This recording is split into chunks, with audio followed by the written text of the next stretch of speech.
Bonjour Alicom. Aujourd'hui, on va voir la réparation d'une télévision Sony Bravia. C'est une télévision qui a quelques années. Elle a pas mal d'années. Elle est un petit peu vieille, mais vous allez voir, c'est une vidéo très intéressante. Je vais vous apprendre une technique infaillible pour trouver cette panne. Parce qu'enfin, là, on a vraiment une télévision qui a une très panne très sérieuse. Voilà, j'appuie sur le bouton on-off. Quand je mets l'électricité, c'est-à-dire j'appuie sur le bouton ici. La télévision, là, elle s'allume. Elle s'allume. Normalement, on a un voyant rouge. Bon, c'est un petit peu retardé apparemment. Ou pas. Normalement, on a un bouton rouge qui s'allume là tout de suite. Et quand j'appuie sur la télécommande, elle s'allume, le voyant vert. Et quand elle s'allume, regardez ici, on n'a pas de lumière. On n'a pas de lumière, on n'a pas d'image, on n'a pas de son, on n'a pas d'éclairage. On n'a rien du tout. Et hop, la lumière, elle passe du vert au voyant rouge. Là, j'ai le voyant rouge. Et il se met à clignoter 2 fois. Alors, ici, il y a une chose à savoir, c'est une télévision japonaise. C'est une télévision qui est très particulière. Mais quand même, la technique de réparation là, elle est valable sur toutes les télévisions. Si vous comprenez le dépannage de cette télévision là, il n'y a aucune télévision qui va vous résister. Parce que c'est un peu particulier. Qu'est-ce qu'elle a de spécial? Cette panne là, de quoi il s'agit? Vous voyez la dalle ici là. Si elle est fissurée, si elle est cassée, si elle est en court-circuit, elle va engendrer une panne telle que la télévision elle se met en sécurité comme ça. Elle se met à clignoter. Si c'est une télévision Samsung ou une télévision Philips, vous avez l'écran qui est fissuré, ça ne va pas empêcher la télévision de fonctionner. Vous allez avoir l'image, le son, la lumière, sauf que le carreau il est cassé, ben, c'est tout quoi. Voilà, le carreau il est cassé.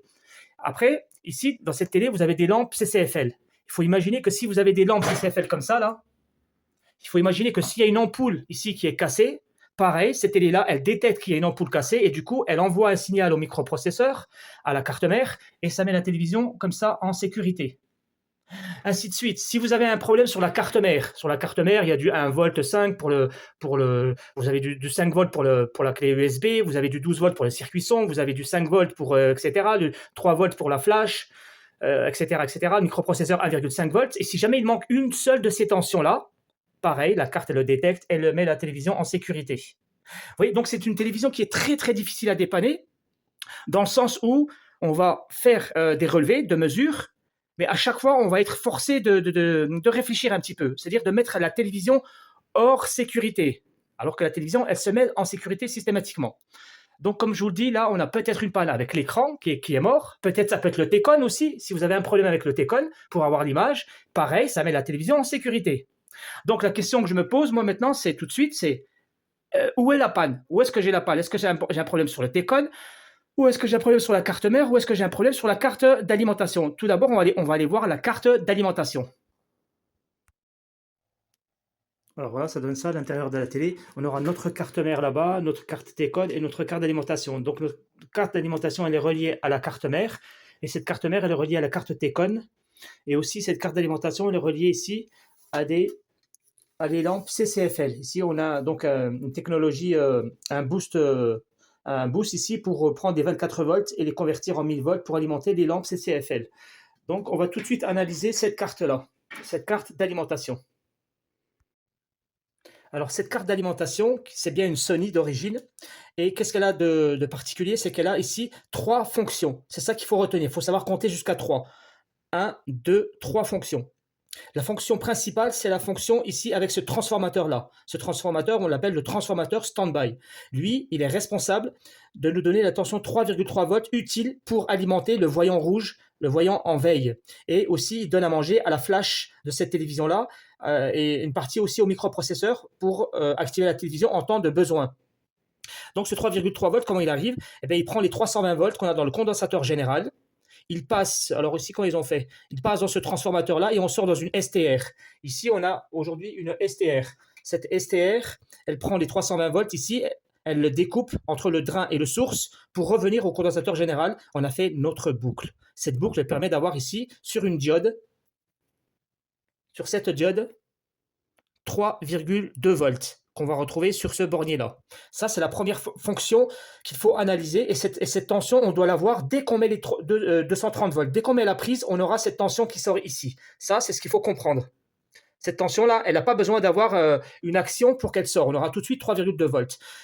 on aura ici une deuxième fonction. Cette fonction, c'est la tension 12 volts et 24 volts. 12 volts, c'est pour le T-con et la carte mère, pour le circuit son, etc. Et le 24 volts, c'est pour allumer le circuit éclairage. Donc lui, en sortie, comme ce transformateur-là, il a des diodes là. Ces diodes, ce sont des diodes doubles. Alors il y a deux doubles diodes pour le 12 volts et une seule diode double pour le 24 volts. Le 12 volts, il partira là-bas pour aller voir le T-con, etc. Et le 24 volts, il va venir ici pour aller dans le système d'éclairage des lampes. On va prendre des 24 volts, on va les amplifier en 1000 volts.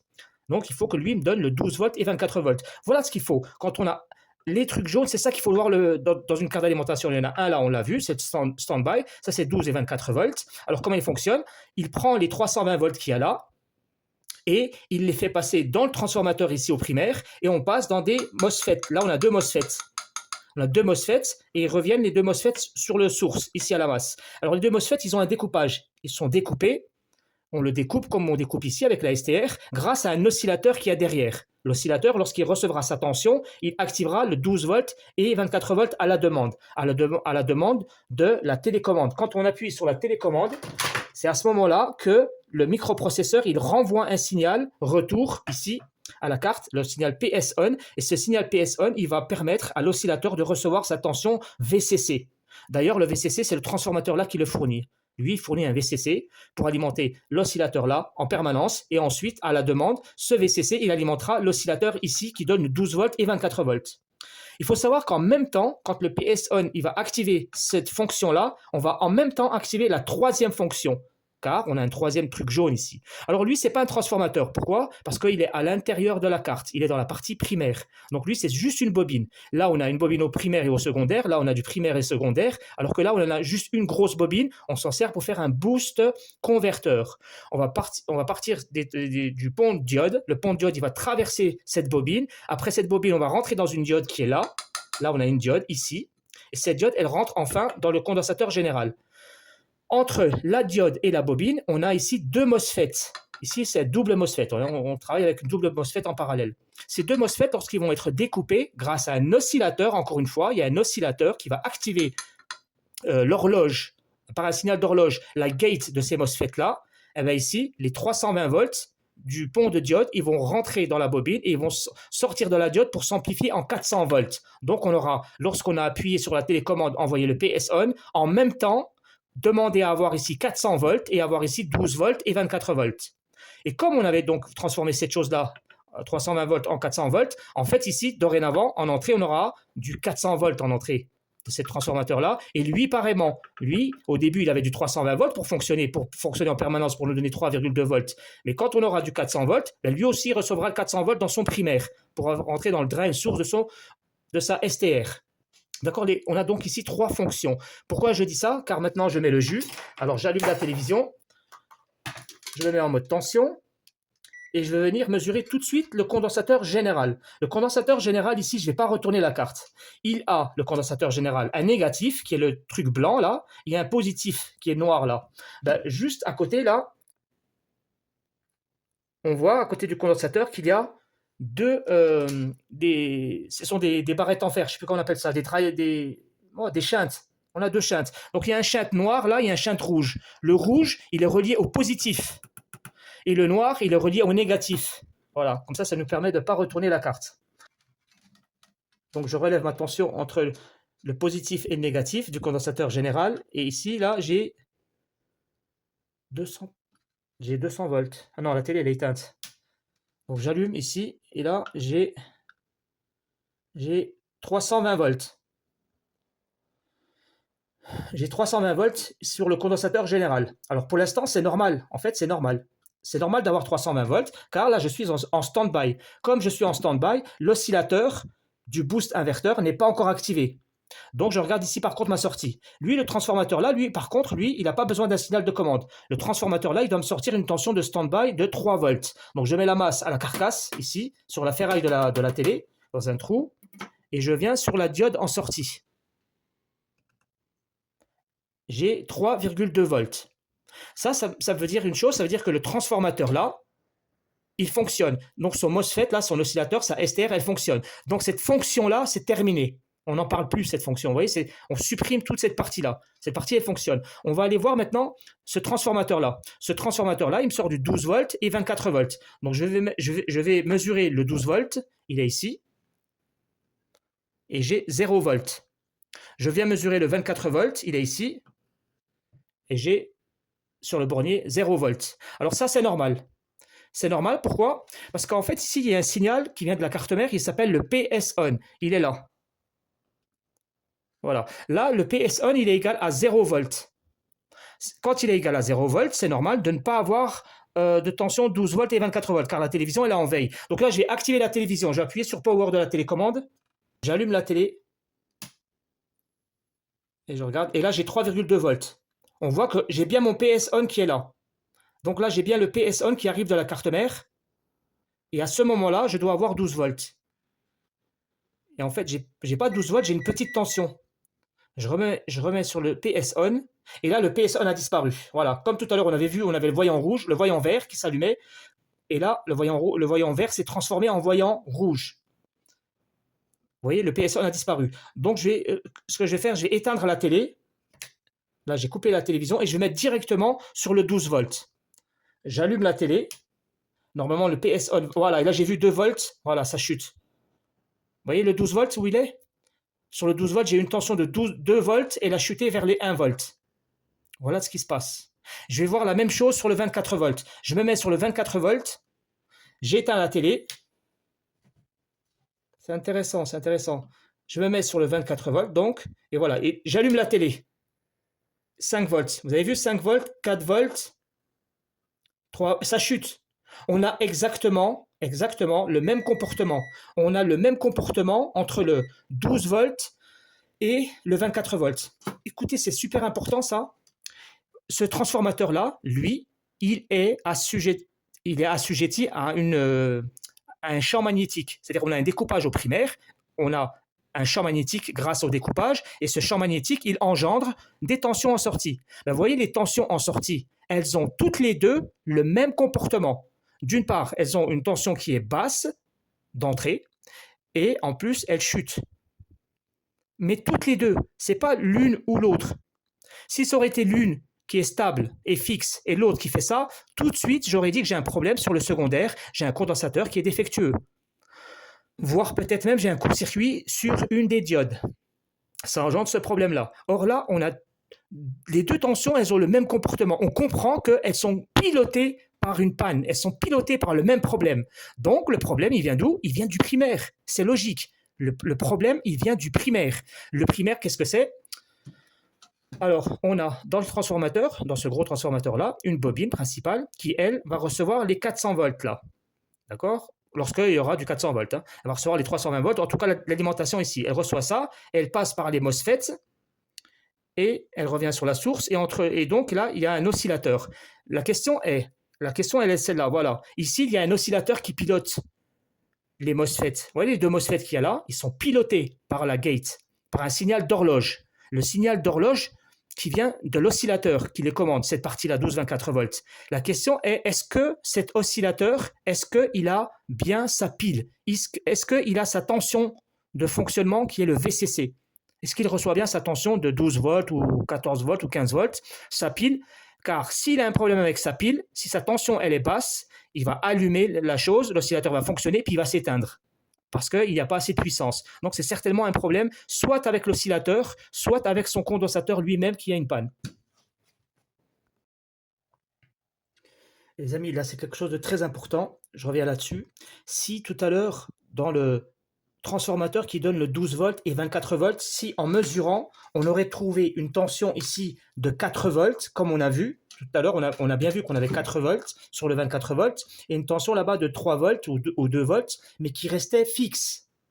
Ça veut dire qu'on aurait eu des tensions qui sont basses.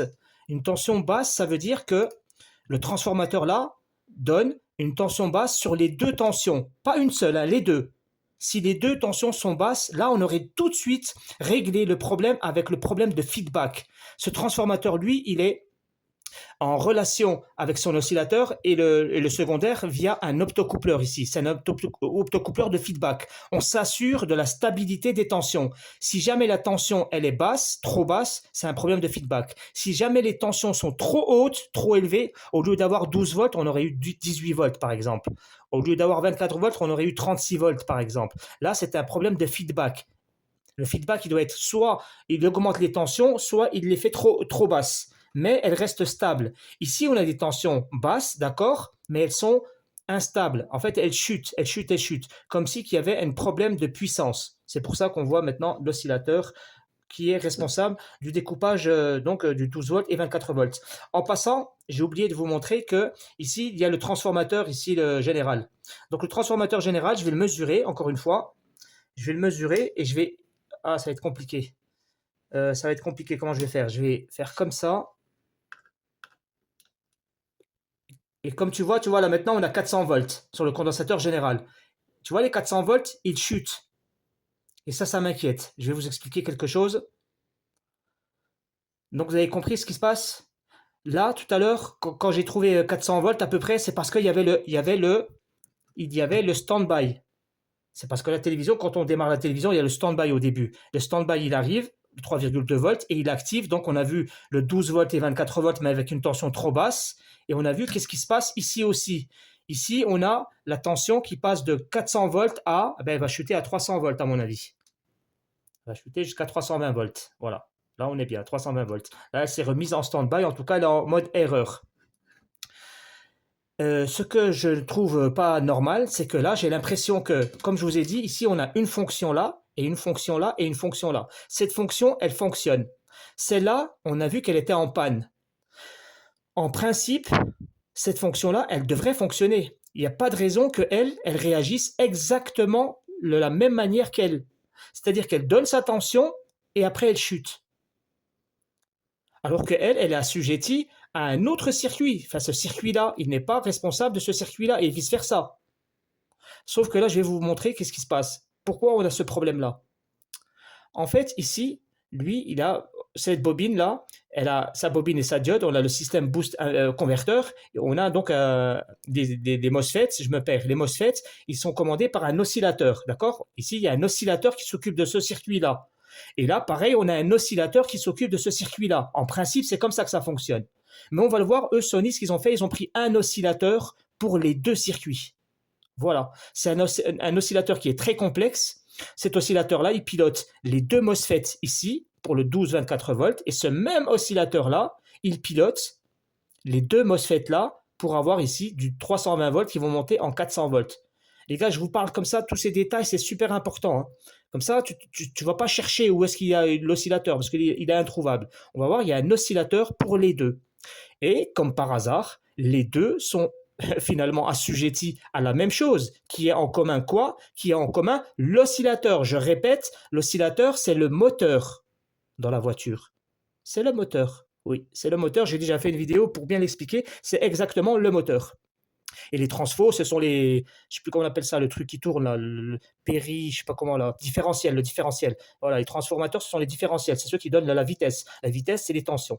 Bon, j'avais expliqué ça. Je disais donc tous les deux là, ils ont la même panne, ils sont assujettis au même oscillateur. Donc tout à l'heure, je me suis pas trompé. Je vous ai dit qu'on a peut-être un problème avec l'oscillateur là et l'oscillateur donc lui. Donc tous les deux, oui, c'est bien un problème d'oscillateur et certainement avec la tension. Peut-être qu'on a un problème avec la tension VCC. Peut-être que l'oscillateur, il reçoit mal sa tension. Donc là maintenant, on va regarder, je vais retourner la carte et on va regarder ça de l'intérieur.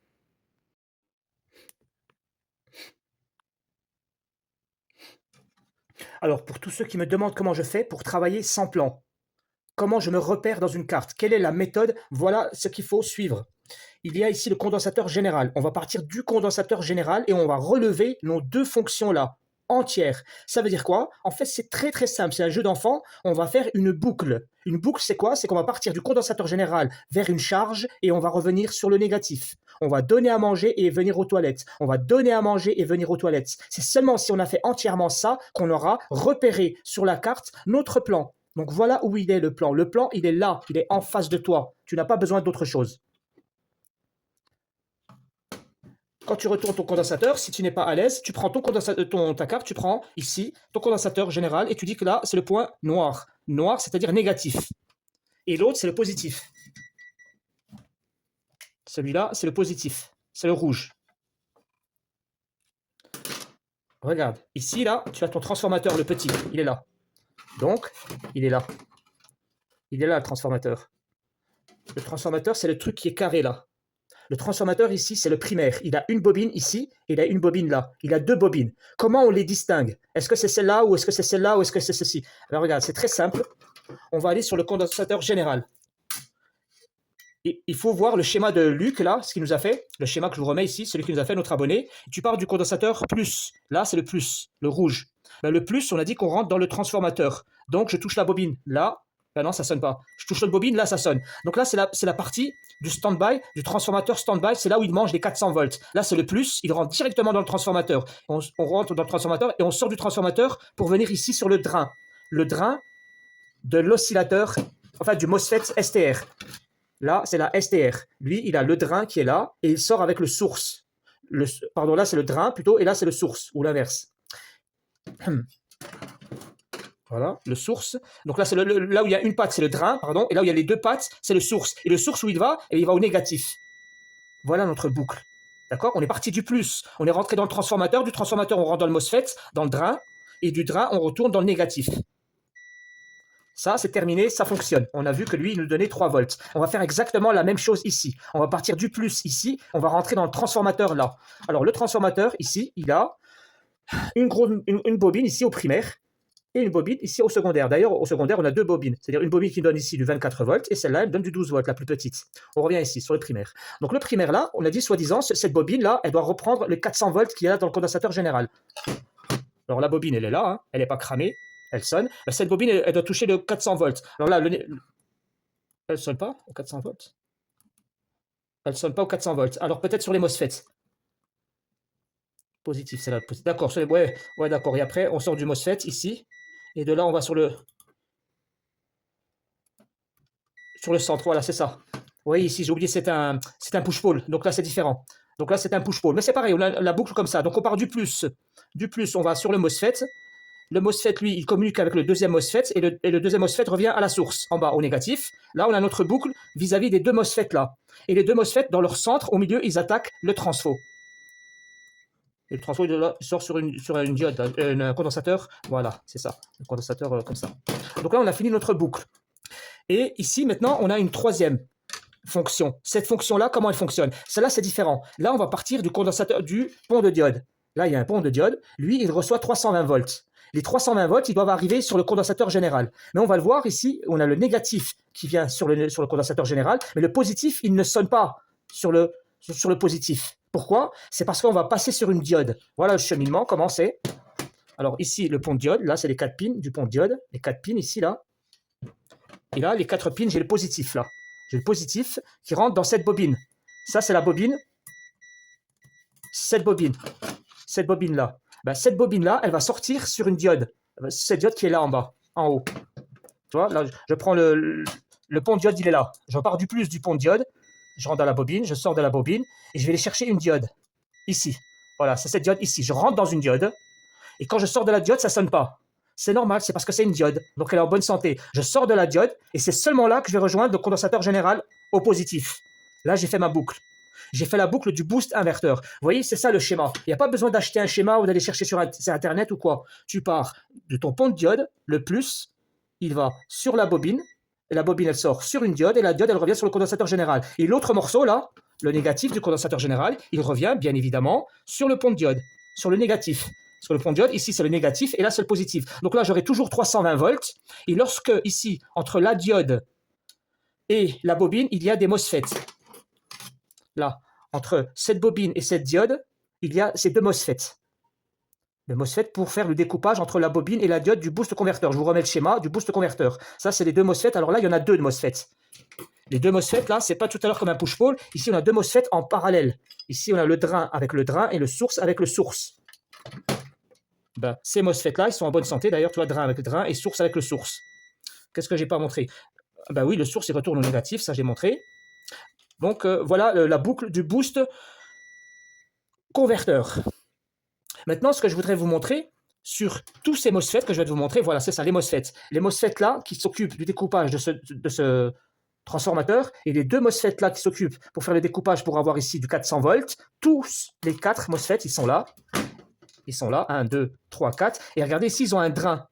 Ils ont une commande, pardon. Ils ont une commande. Ils ont le signal d'horloge. Là où ils reçoivent le signal d'horloge. Leur signal d'horloge, il arrive ici. La gate, elle arrive là. Elle arrive ici. De là, elle sort ici. De là, elle sort là. Ici, voilà. Elle est commandée. Elle est commandée ici. Donc, on a bien ici les MOSFET de celui-là pour le 12-24 volts qui sont commandés par l'oscillateur qui est là. Donc l'oscillateur là, il commande les deux MOSFET là. Mais regardez ce qu'il y a d'étrange ici dans cette carte, c'est que le drain de celui-là aussi, enfin la commande, arrive. Maintenant on regarde le système à côté, comment ils ont fait ça. Alors ici le système de commande de ces deux MOSFET, les deux autres MOSFET pour le boost converteur, pour avoir les 400 volts, ils sont commandés par cette gate qui est là. Alors cette gate elle arrive ici. Elle arrive ici. Là, c'est la gate, elle arrive là. Je sors de là, j'arrive ici. Je sors de là, j'arrive ici. Sur l'oscillateur. Vous voyez, l'oscillateur là, il commande ici les deux gates. Cette gate là et cette gate là. Donc, on a bien un oscillateur là qui va commander. Donc, on a repéré, tu vois, on a ici pas besoin de plan.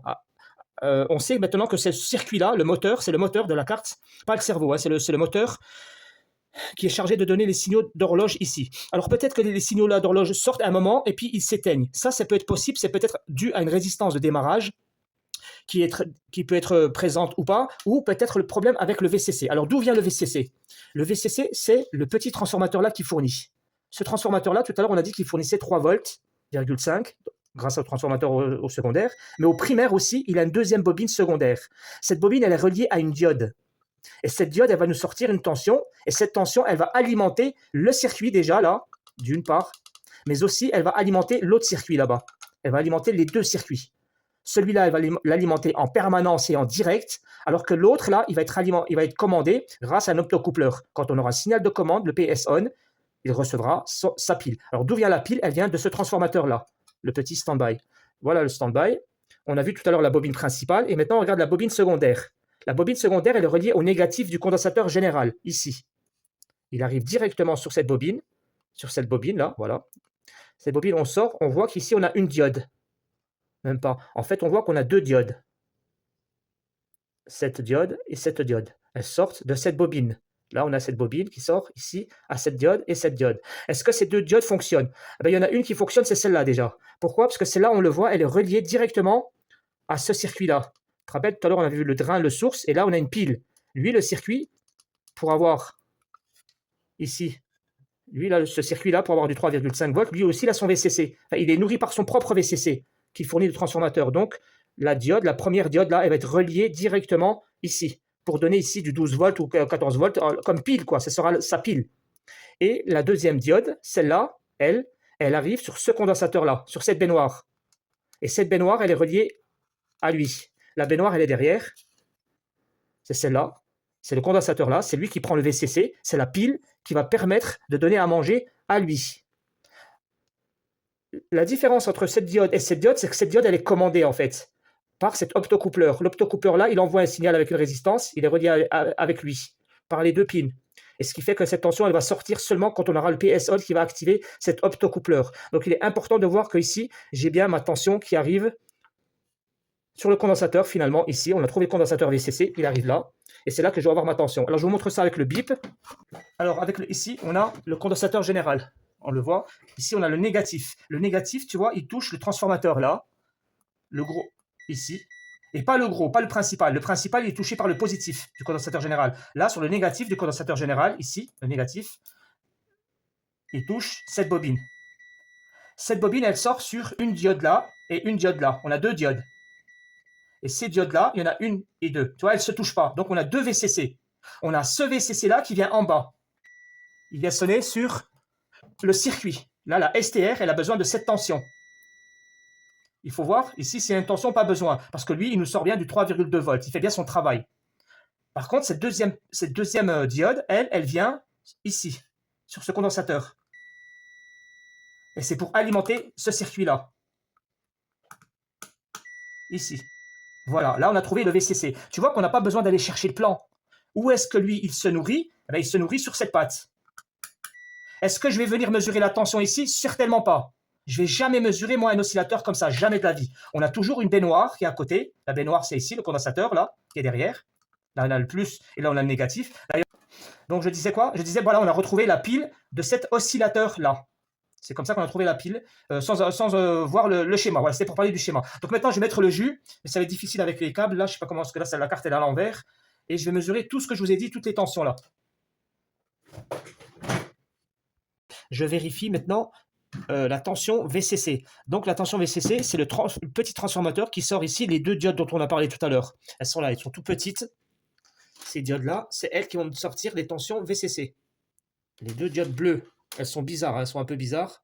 Elles sont bleues là, comme ça. C'est ici, là où il y a le trait bleu, qui vont me sortir une tension VCC utile pour alimenter donc l'oscillateur. Donc je mets la masse à la carcasse de la télé, sur un trou dans la télé.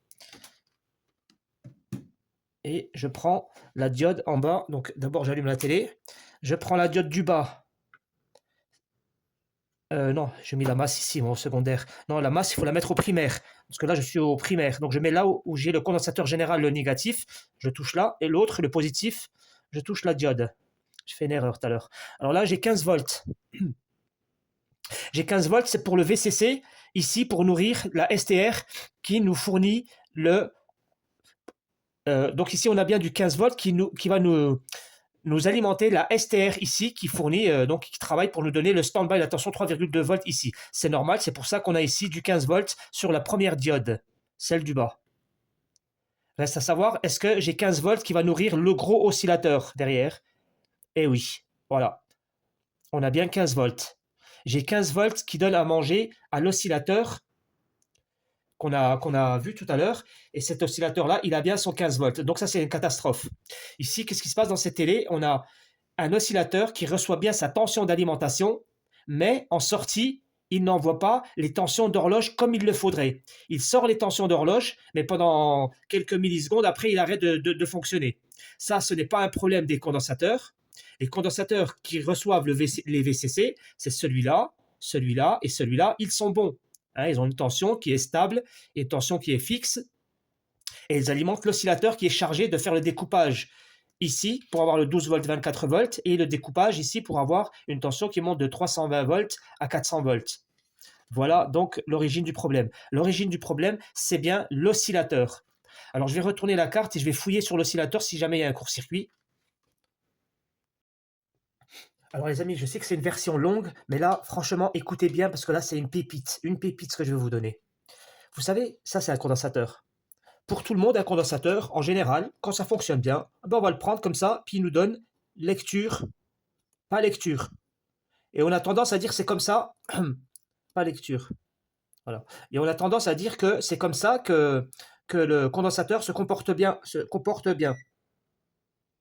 Voilà, lecture, pas lecture. Un condensateur se comporte bien quand il te donne lecture, pas lecture. C'est pas une réalité. En fait, un condensateur dans une carte, à l'intérieur d'une carte, c'est soit il te donne lecture, pas lecture, ou à la rigueur, il te donne une lecture dans un seul sens. Tu retournes, tu vas avoir encore la même lecture dans le même sens, dans le sens inverse. C'est parce qu'il est en parallèle avec des résistances. Ou par contre, il peut te donner une lecture de 500, et quand tu inverses, il va te donner 200 et quelques, enfin 2000 et quelques, etc. Une autre tension. À chaque fois que tu auras un condensateur, dis-toi que toujours il va te donner une information. Toujours, c'est obligatoire. Le seul moment où un condensateur ne te donne pas d'information, c'est à ce moment-là. Imagine qu'il soit branché, le condensateur-là, par ici ou par ici, peu importe. Mais en tout cas, qu'il soit libre d'une phase. Voilà, on va le prendre comme ça, et on va le mesurer à vide, donc, branché à rien. Et voilà ce que ça donne un condensateur. Ça donne ça, pas de lecture. Et quand tu l'inverses, très,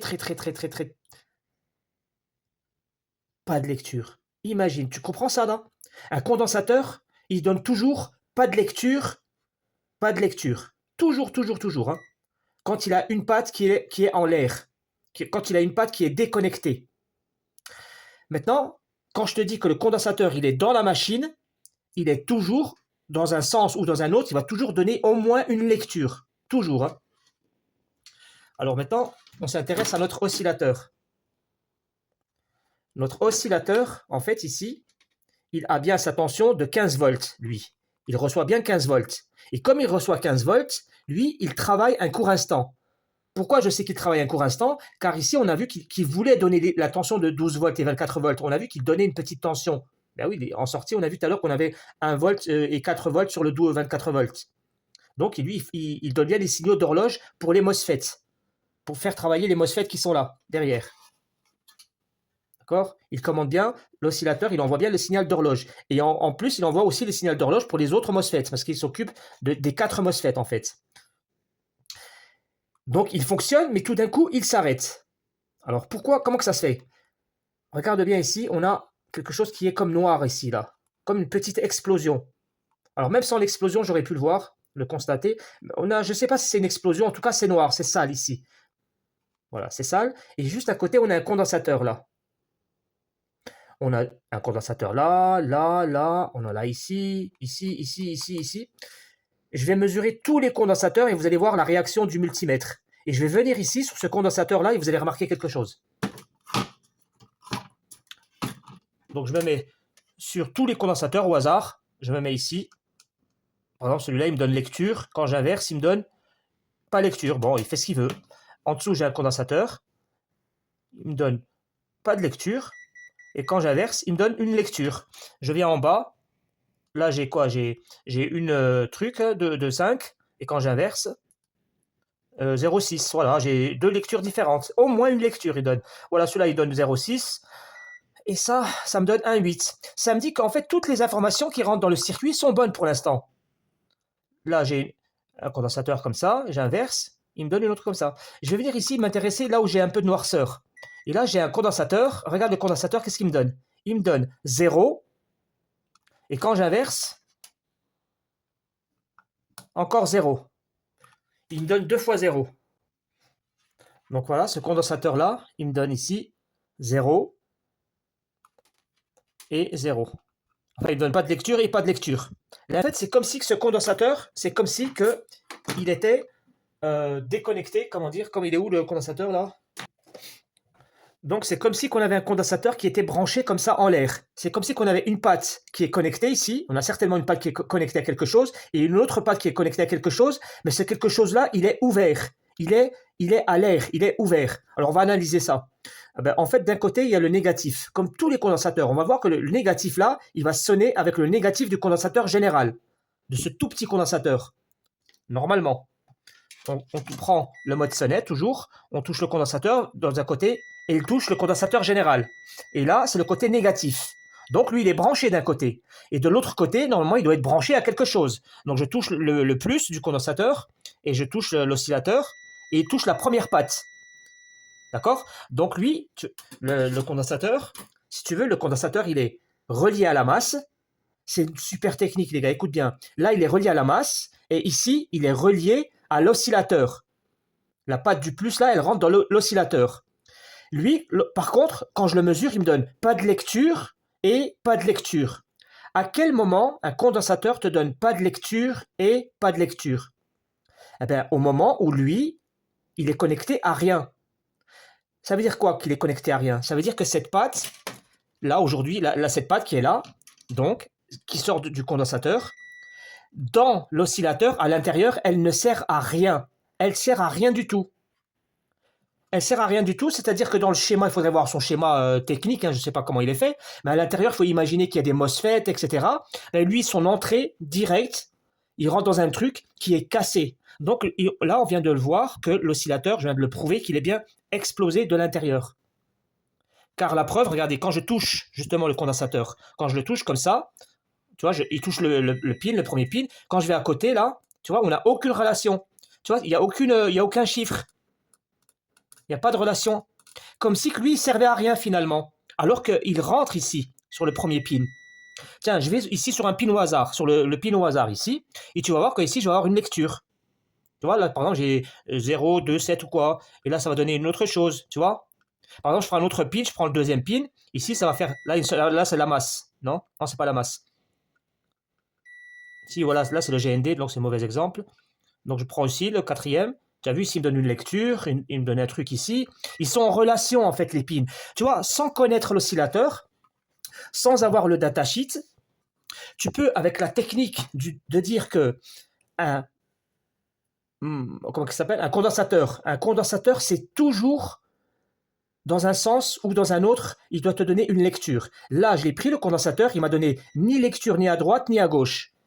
Donc là, j'ai trouvé ça bizarre, quoi. C'est louche. C'est pas normal de ne pas avoir de lecture ici. Pas de lecture, pas de lecture. J'ai regardé d'où il vient pour me dire peut-être qu'il vient d'une résistance au-dessus. S'il venait d'une résistance au-dessus, la résistance, elle devait être coupée. Ça aurait été une résistance fusible. À quoi ça sert tout ça, ce que je vous dis? Ben, si jamais tu vois que là, elle te donne pas de lecture et pas de lecture, tu suis le côté positif jusqu'à trouver. Soit tu vas trouver un transistor, soit tu vas trouver une résistance, soit tu vas trouver une résistance, un MOSFET ou un triac. Pourquoi pas un triac? Ben, le triac ou la résistance ou la diode qui est derrière le condensateur est obligatoirement explosé. C'est ça que ça veut dire.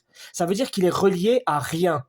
Vous comprenez? C'est une super astuce. Ce que je suis en train de vous dire, à chaque fois que tu n'auras pas de lecture sur un condensateur céramique ou chimique ou carboné ou on s'en fout quoi, c'est toujours qu'il y a un composant qui est derrière qui est défectueux. Quel est le composant aujourd'hui qui est défectueux? C'est le premier oscillateur, là, la première patte, son premier pin. C'est lui qui est relié au positif du condensateur, de celui-là. Eh ben, il est relié là. Mais lui, à l'intérieur, il ne sert à rien. Il n'est pas relié à la machine. Voilà, c'est là. Il n'est pas relié à la machine, rien du tout. Donc, il est bien mort, ce circuit. Alors, ce circuit, il coûte très, très, très cher. Il coûte 35 €, parce que c'est un circuit unique. C'est marqué dessus, c'est Sony. Alors, vous ne voyez pas écrit. C'est un AGM Sony 36, je crois. Quelque chose comme ça. Bon, les gars, j'arrive pas à la faire apparaître. Mais c'est un Sony, pour ceux que ça intéresse. Donc ce circuit-là, il est bien mort. Il faut tout simplement le remplacer. Hein. C'est pas le condensateur qui est mort. Hein. Le condensateur, lui, il n'a rien. Lui, il donne pas de valeur parce que simplement, il est connecté à rien parce que là, il y a une explosion à l'intérieur. Donc les gars, cette carte-là, elle est réparable en supprimant comment ça s'appelle, oscillateur. Il faut le commander et le recevoir. Mais aujourd'hui, j'ai de la chance parce que j'ai une carte pareille, identique dans ma cave. À l'identique. C'est la carte à l'identique. Hein. C'est une télévision Sony Bravia, sauf qu'elle est plus grande. Celle-là, c'est pour une télévision plus grande. Il me semble, hein, je ne suis pas sûr, mais peut-être que c'est ça. Alors, ici, on va faire la différence. On va voir si ce que j'ai dit est bon. Et croyez-moi, un véridique, je vous l'ai dit sans vérifier ici. Hein. Je n'ai pas vérifié, j'ai pas anticipé. Quoi. Donc ici, on va se mettre en mode lecture, en mode diode, toujours, en mode sonnette. On va venir sur le même condensateur.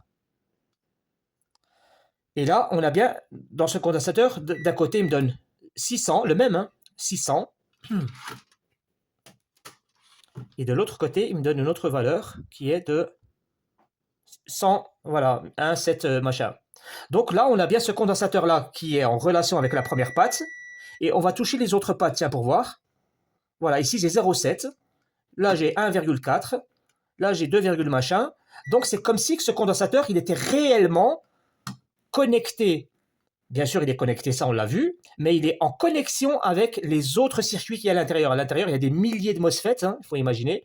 Donc, on voit bien qu'il sert à quelque chose, donc il n'a pas explosé. Vous comprenez? Donc, pour moi, c'est beaucoup plus facile, les gars, hein, plutôt que d'arracher ce truc-là. L'arracher et le ressouder sur l'autre, je trouve ça idiot. Ce que je vais faire, je vais d'abord tester cette carte. Peut-être que cette carte, elle fonctionne. Si elle fonctionne, ben c'est bien. Sinon, au moins, on aura appris ça aujourd'hui. Les gars, croyez-moi, je sais que c'est une vidéo un peu chiante et un peu longue comme ça, mais il y a beaucoup, beaucoup d'informations super utiles. Hein, c'est une démarche. En fait, c'est la démarche. Là, aujourd'hui, malheureusement, c'est un circuit que j'ai en double, donc j'ai pas besoin de le commander, faire le démontage, parce qu'on me dit souvent, ouais, tu fais pas les soudures. Je vous montrerai la prochaine fois. Aujourd'hui, là, si cette carte fonctionne, je vais l'utiliser pour le propriétaire, pour réparer cette télévision. Maintenant, j'ai branché la carte, la dernière carte, pour voir son fonctionnement. Donc, je mets l'électricité, j'appuie sur on-off, et je fais mon premier test. Alors, ici, il me semble que j'avais 300... Ah ben voilà. Là, on a bien notre tension d'alimentation de 390 volts. Ici, en sortie, alors là, j'ai une tension de 12 volts. Et ben voilà, j'ai de la chance. Et j'ai une tension de 24 volts. Ma carte qui fonctionne, hein, j'ai mes tensions de 12 volts et 24 volts. Là, j'ai 12 volts. On a 12 volts et 24 volts. Donc voilà, la télévision fonctionne très bien. Je vais retourner la télévision pour voir si l'image est correcte. Si l'image est correcte, eh ben, ah ben voilà, il y a déjà, oh, il y a du son. On entend le son. Je vais voir si j'ai l'image. Alors, comment on éteint ça? Voilà, je l'ai éteint. Elle peut être défectueuse, hein, je ne sais pas le résultat. Ça peut être qu'on aura une suite de la vidéo. Donc je retourne comme ça la télé. Là, ici, hop, là, là. Alors voilà le résultat. Donc la télévision, je l'allume comme ça sur la télécommande. Oh, ça devrait fonctionner. Bah oui, voilà, nickel. Voilà, l'écran nickel, l'image elle est bonne. Voilà, voilà, ça donne ça. Donc, je montre pas l'image.